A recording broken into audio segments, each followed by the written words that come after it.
Can you feel me now? So we're back. Alison Maloni here, who is a great media personality, coach, consultant. What else would you call? We went through the whole litany of items that's it. there. That's good. And you work with a lot of business executives, owners, individuals who want to get their brand out there.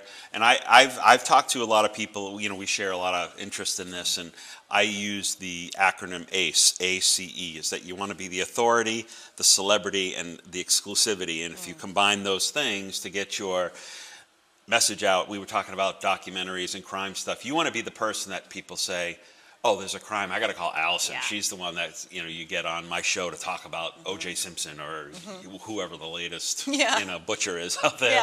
Yeah. Okay, can I say butcher? Yeah, he's passed away and he was found guilty civilly. Civilly he was. Yeah. But so I don't want to get legally exposed to anything, but you get the point. Yeah. So when people do reach out to you, what's their pain source? Like, what are they trying to get past? They're trying to get media exposure because maybe they haven't done it before, or they just have gotten local press, or they haven't done anything, and then they're feeling the heat of the competition.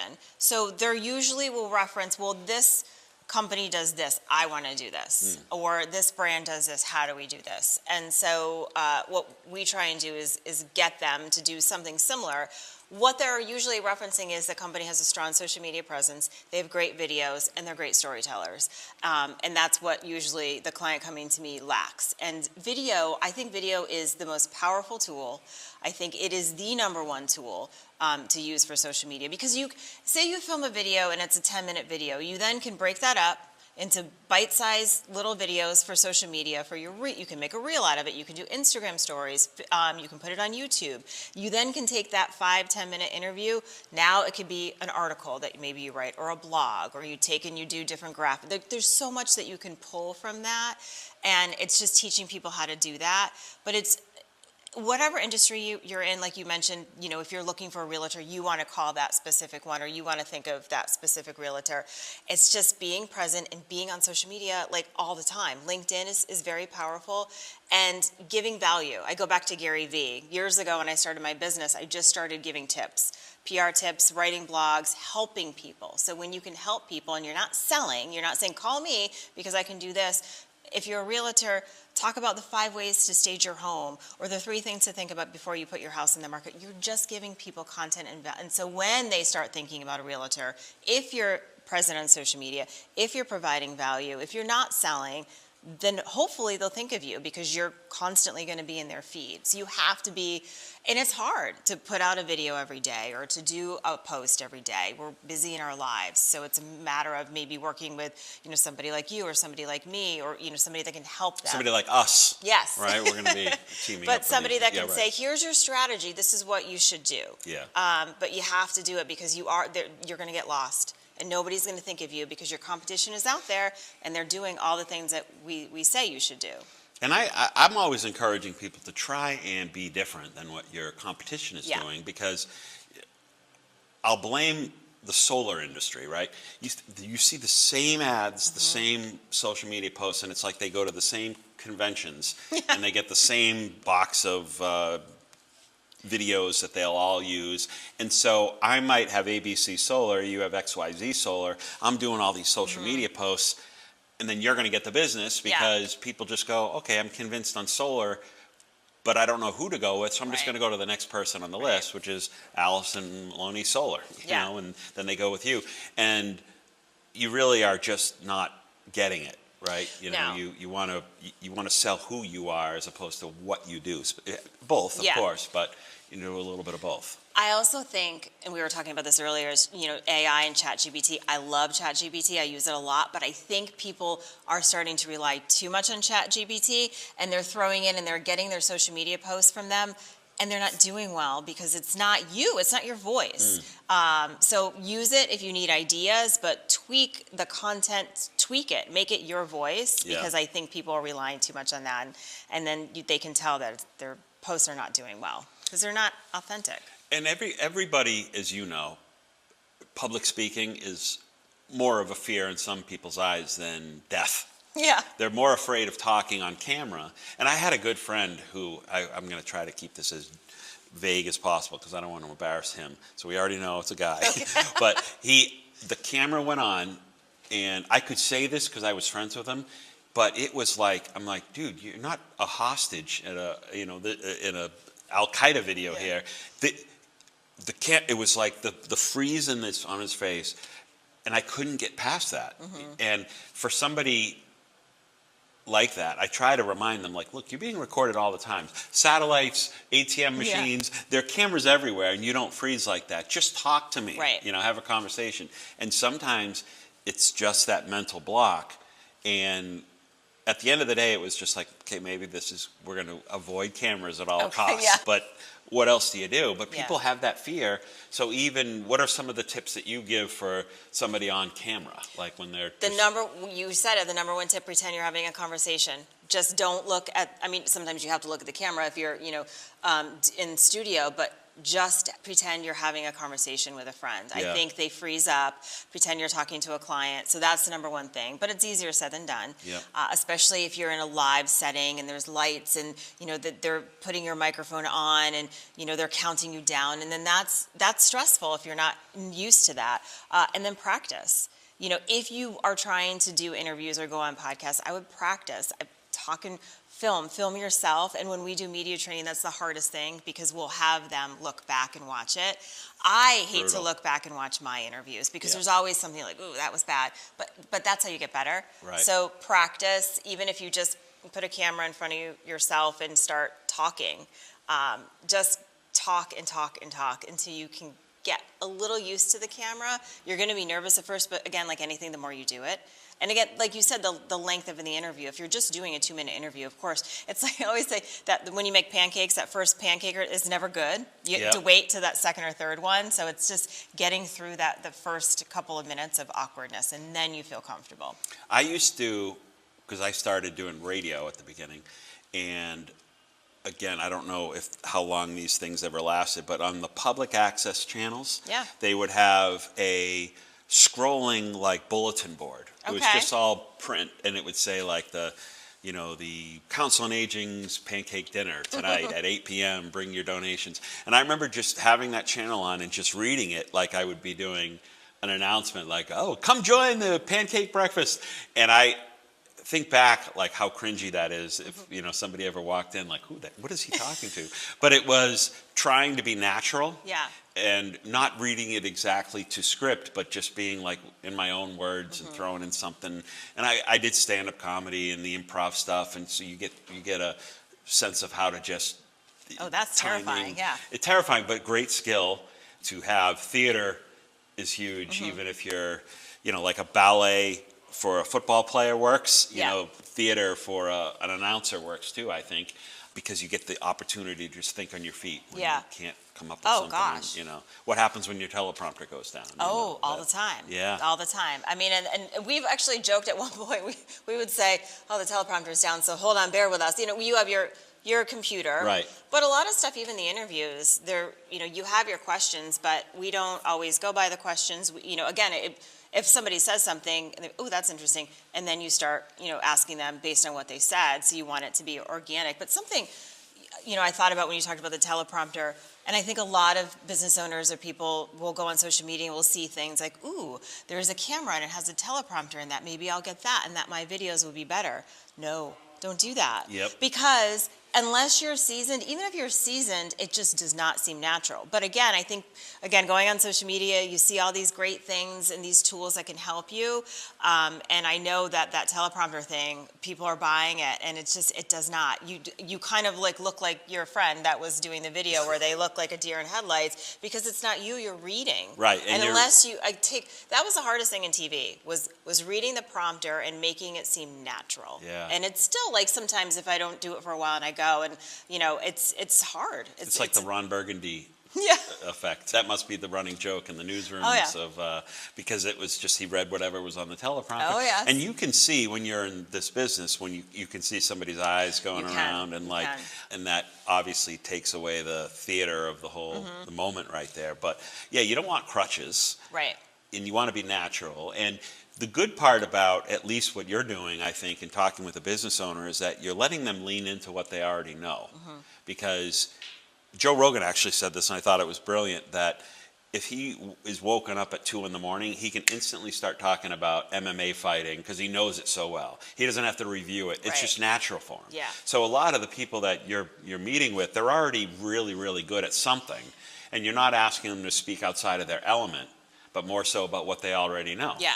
And that must be helpful, at least a relief for them, because they're good at that. It is, and I don't think they think that. They think that, oh, I'm going to get asked questions that I don't know the answer to. Well, most likely you're going to know the answer to it. Yeah. And then the other thing I think people struggle with is they're so nervous and they want to say so much that then they ramble, or they lose their train of thought because they're like, wait, oh no, I forgot to say that. So then we'll work with them on speaking in sound bites, like pausing, breathing, knowing that, okay, if you don't get to that fifth point, it's okay.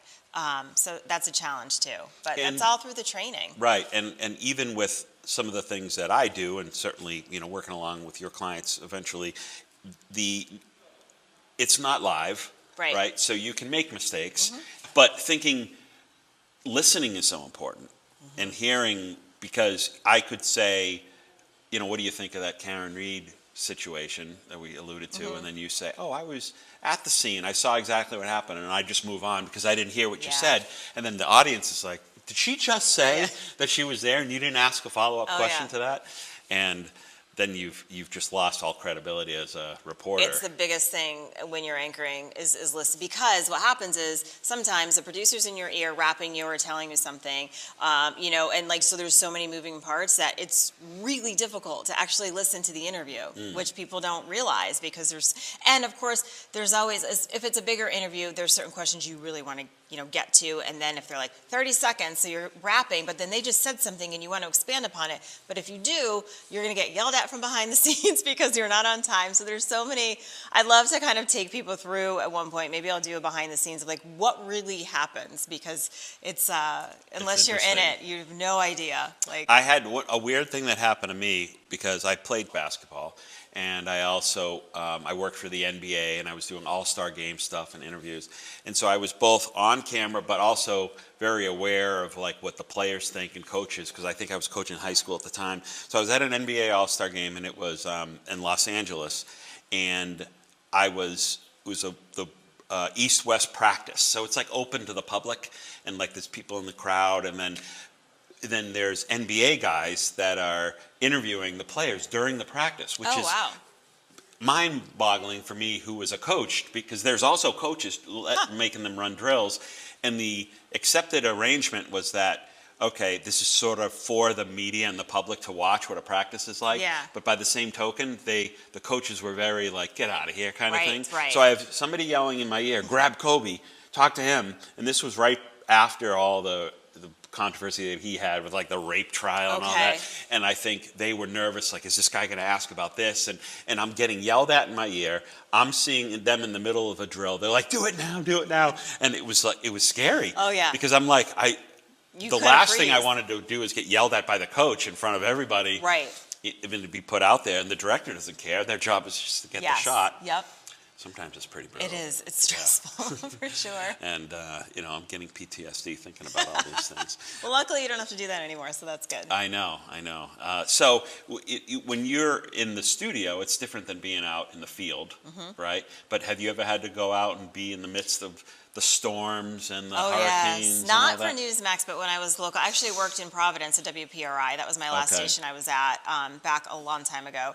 And I would stand out in the middle of the snow and tell everyone to stay home, stay off the roads while we're like driving down 146. Yep. And that was not fun. I did not like that. I always wanted to cover a hurricane though. I never covered a hurricane. Okay. Even now when I watch that, I'm like, oh, I want to be there.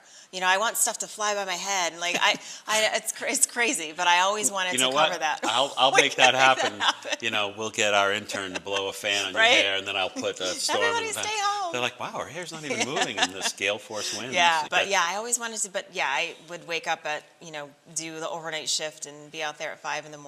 and, do all that. That I did not love. I liked being inside more. Yeah, and we're on the south shore of Massachusetts, where whenever one of these nor'easters comes, there's the spots where every news trucker Yes. shows up, and even those news trucks, how media is changing is there are $500,000 of technology that pretty much you could fit in the pocket of your jacket. Oh, yeah. Because the cameras and phones connect people. You don't need a satellite. You're connected No. through the internet, and That it's was remarkable. when what I you can was in do. local news back in the day. It was like the big live trucks, the vans, and they put their big, the antenna up. And now it's so easy, which is great.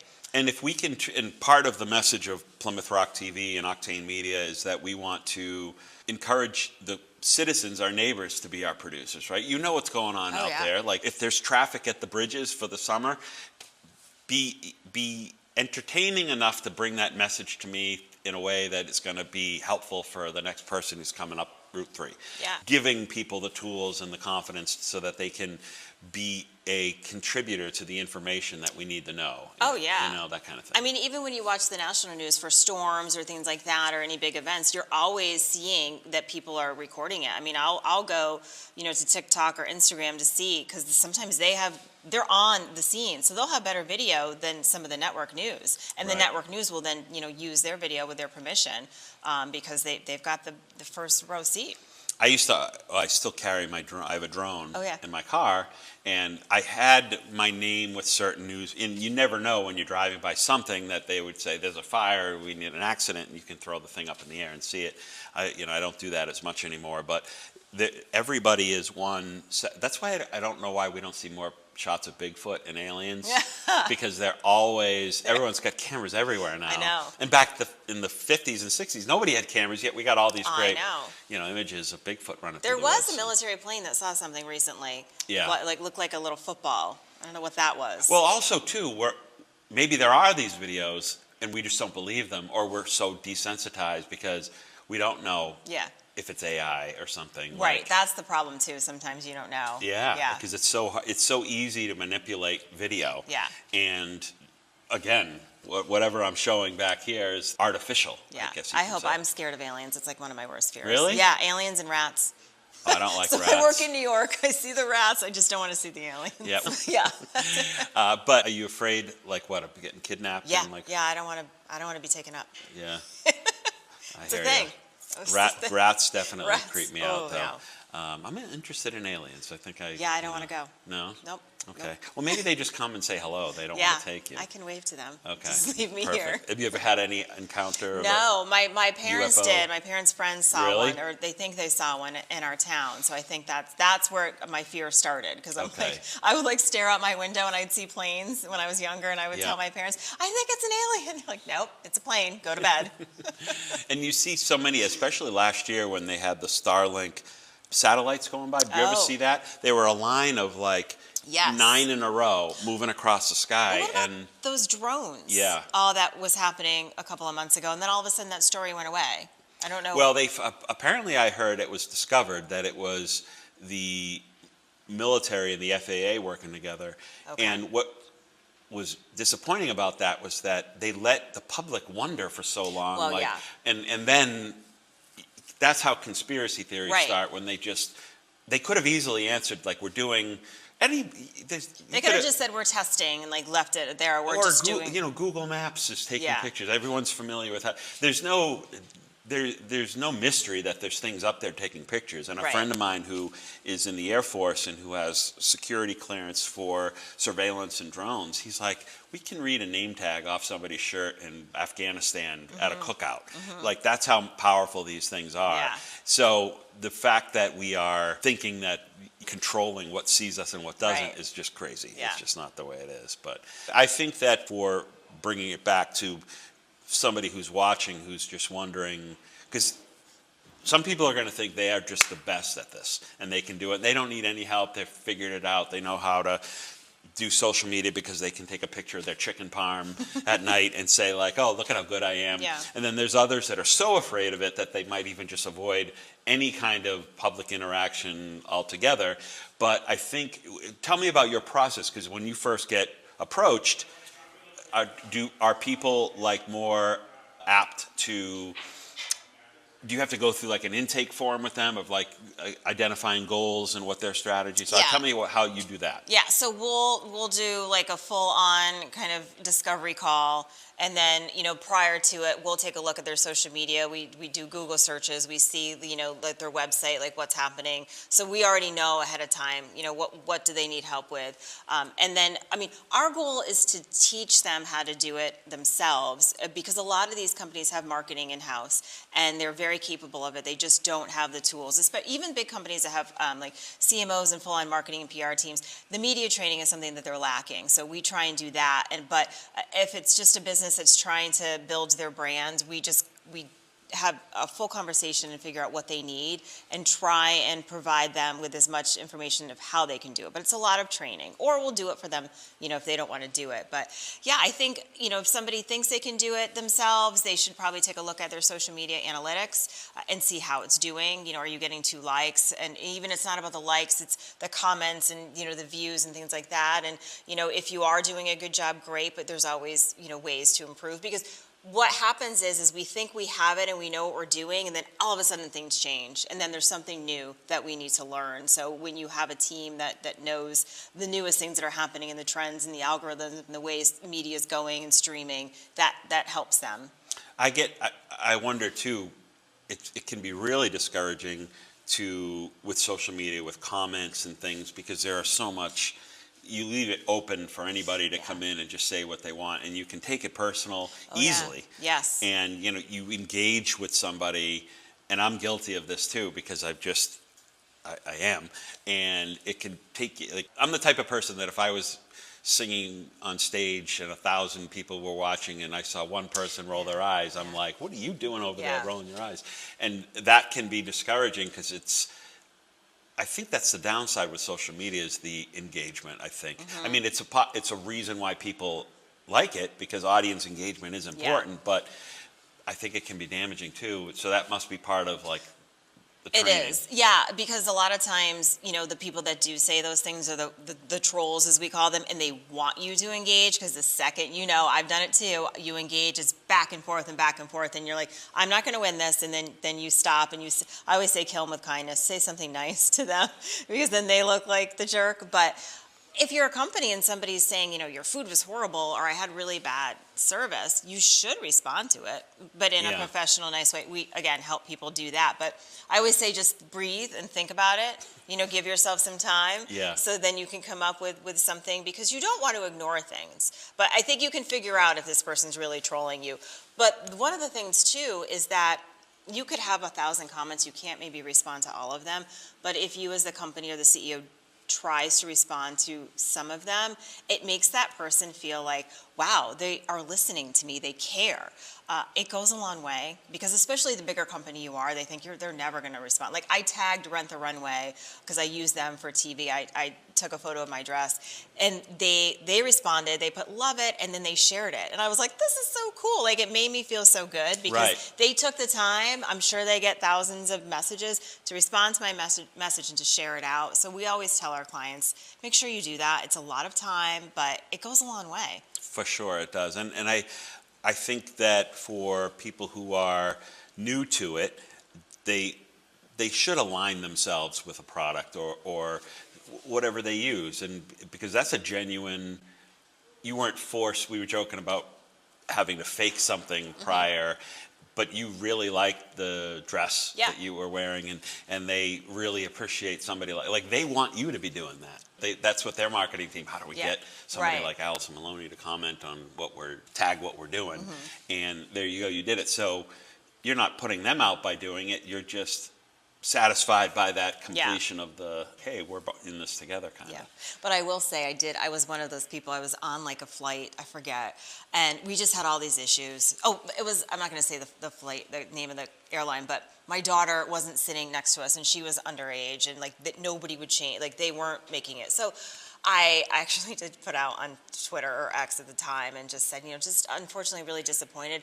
Immediately I got a message. I got an email. Somehow they found my email from the CEO. Really? Apologizing And so they flagged that. And I felt bad, but I'm like, this is ridiculous. So I was that. But they did the right thing. They responded right on X, said, so sorry, we're going to get right back to you. We're going to make this better. And then the CEO, I don't know if it was her, could have been, or him, could have been somebody else, but they found a way to get right in contact with me, which is huge. And a good company, I measure them, but how they react when something bad happens as opposed to when something good happens. And it was funny you mentioned like the airline, because there was a joke, I think Jay Leno had it on the Tonight Show, and he's like, I'm not going to mention the name of the airline, but we were all pretty united in our feelings. and of course, that's the danger of, especially something like flying that's turned into like the Greyhound bus of the sky nowadays, that people are so fed up, and then they go instantly to attack mode online. They do. And a lot of times it's not the airline's fault. I mean, and that's the other thing too. And like,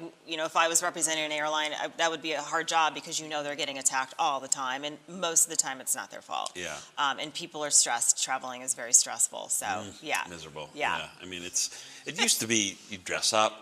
You know, you get up.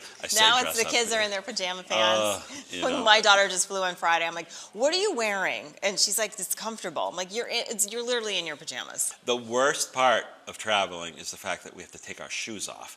I know. And like even I had that the TSA pre-check. I got that, but then for some reason that went away. The last 15 times I would go up, they were like, something came up with it, and they were like, and I think you have to renew it or something. That's probably what it is. And I got it right before COVID, so I think a lot of time had gone by. But yeah, it can be disastrous. Yeah. So obviously, when people reach out, they can find you on social media and something like this, and we want to get the information out as much as we can about how to connect with people.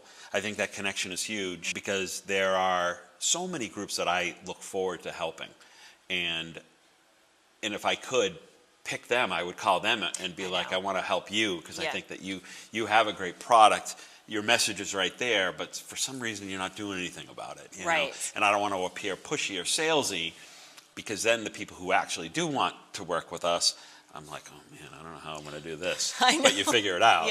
But who would be, if your phone could ring once during the day, what kind of demographics are you looking for? Like, is it a CEO? Is it a marketing team? Is it probably? I think it would be a marketing team internally, you know, for a company, because they have all the tools they're doing, but as far as the media relations, that may be struggling, so we can help with that, and then the media training and even crisis planning. A lot of companies don't have a crisis plan, and I think they should be this massive company to have one, but even a restaurant, you should have a crisis plan. If somebody gets food poisoning and they start attacking you on social media and that blows up, how do you handle that? I mean, it's something it's not small to get food poisoning, but you know, people think, oh, you're an airline and you have a crash, that's a crisis. But every business has their own crisis. Whether it's an employee stealing there's so many different things. And so I think that's super important to have, because then you can be prepared and you can be proactive if something happens. And you can essentially save your company by having a plan like that. And I think a good template too is when, if there's people out there that are considering running for selectmen or a small office where you don't really know, you're vetted at the top level about anything you've ever posted, any tweet, any Facebook message, anything. You're vetted. You know, all that's cleared out when you're at that level. But for a lot of people, it's not just the person on camera, but it's their family, and knowing like, okay, we got to talk with the whole family here, and the kids have to know, because all of that is pretty permanent. It's out there. It's information that is, like, if you have to be educated on what can be misinterpreted, and it doesn't just go to your friends on Snapchat. It can be. Oh yeah, the media is involved, especially if you have teenage kids and things like that. And then the media training, because if you haven't been on camera, then you probably should have some training, and you don't want to come off as a typical politician. You want to come off as relatable and like the dad, the mom, whoever it is. So how do you do that? But talk about policy. Be firm. Some have to do debates. So yeah, that all, even the media training for debates, it's debate training. It's how to handle that, and how to if you're on camera, making sure you're not making like weird looks, and we all seen some debates where you can see that the candidates, and you're like, ooh, they just made a very, very weird face. I even get nervous when I'm doing anything on Zoom, Yeah. because we were doing a Zoom and you Yeah. didn't feel good and you're like, I don't want to go on. Yeah, I'm like, no, But- you don't want to see a video of But me. like even somebody who's as like a first impression of anybody is important, and these computer cameras, people have the worst angles of themselves. horrible. And I don't care who you are, if you're doing a business professional Zoom, you've got to know how to set that up right. Because your thing needs to be up, not down, not here, because that's Right. a really bad angle. Yeah. Exactly. But people don't know that. right, and something going on behind you, or there's a million things dogs, that can things, go wrong. And The it's, lighting, even like where your window is, all those things, people, they just don't know. and I remember even seeing, I forget who the political candidates were, but they were cracking open a beer and like, and it was so unnatural. probably thought- they thought Oh, like, I know what you're talking you know what I about. mean? Yeah, like yeah, yeah. they were not themselves. It was like, you're faking that. Yeah. You know? And it just didn't look right. Right. And so don't try to be something you're not. Be Right. something you are. And if you're not genuine or authentic in any way, okay, that's the problem. Right. Maybe get some other hobbies or things. But I think it's one of those tests that you just have to identify who am I? I'm not just an insurance person. I'm not just an attorney, or who am I as a person to be comfortable enough to talk to you about your divorce issues or your financial matters or your vulnerabilities with that, because you got to feel comfortable with the person you're talking to. You absolutely do. Yeah. And I think that comes with some training, confidence, and just doing it. The more you do it, the better you'll be. Well, you win an Emmy for Plymouth Rock TV. It's like the Rock Talk Guest of the Week. Thank you. Yeah, you're Thank welcome. you, thank Thanks for you. coming on. I And, think my eyelash just came off, so that's good. We can use this for the the blooper We can reel, use this right? for The the Christmas blooper. party blooper reel there. Thank you. Thank for, you. for coming on. This was a lot of fun, and we'll put all the social tags up there. But we want to thank everyone at Setting the Space and the Kingston Collection here in Oktane Media, Plymouth Rock TV. We will see you next time. Thanks for watching, and thank you, Alison. Thank you.